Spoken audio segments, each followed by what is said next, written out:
Let's start today's class. Delete at begin. Delete at begin. The case 1. Case 1 is if suppose the linked list is empty. That is nothing but head contains null. You need to handle this case differently. And case 2. The linked list contains at least one node.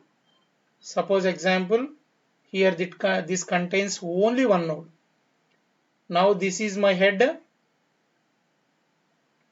Suppose example this node address is 1000. Now 1000 will be available here. Or otherwise example 2 nodes. You can take 2 nodes. This will be the 10.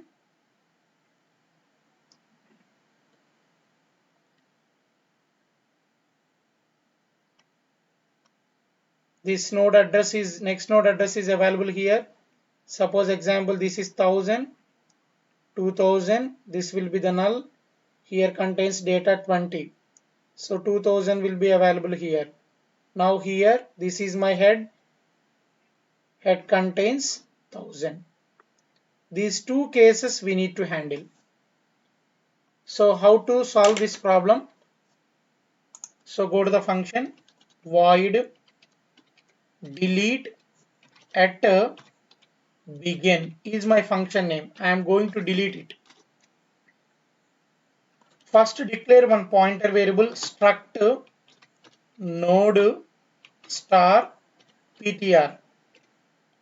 So immediately you check first head is double equal to null. If head is double equal to null, deletion is not possible.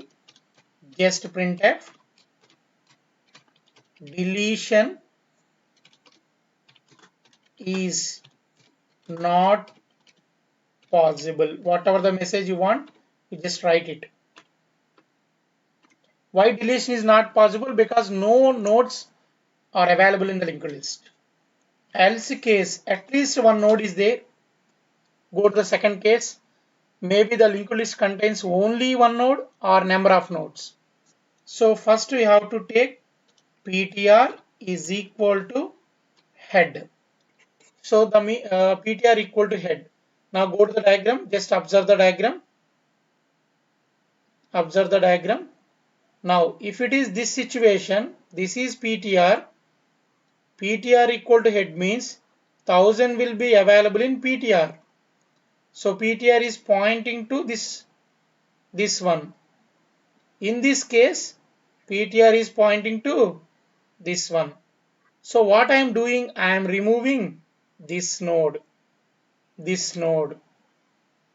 Okay na? So what I need to do, if you observe the second diagram, you need to change the head to the here. Head will be changed to the second node. So second node address is available here. Second node address is available here. So that means you just write the step here. You change the head. Head equal to ptr next. ptr arrow next. So in the first case, what will be the ptr? The first case, what will be the ptr? Now observe the first case. The first case ptr will be null. The first case head will be the null. Now observe here. This is now observe here head equal to ptr next. So here what is ptr next? ptr is pointing here. ptr next is null. So that is nothing but this case head will be null. If you observe this case, what is ptr next to? ptr next is 2000. So head will be pointing to here. So immediately you free this ptr, free this node. So then go to the implementation. Next use free function. This is available in std lib.h free ptr. So memory will be released. This node memory will be released. This node memory, or this case, this node memory will be released. Okay, that's all. Thank you very much.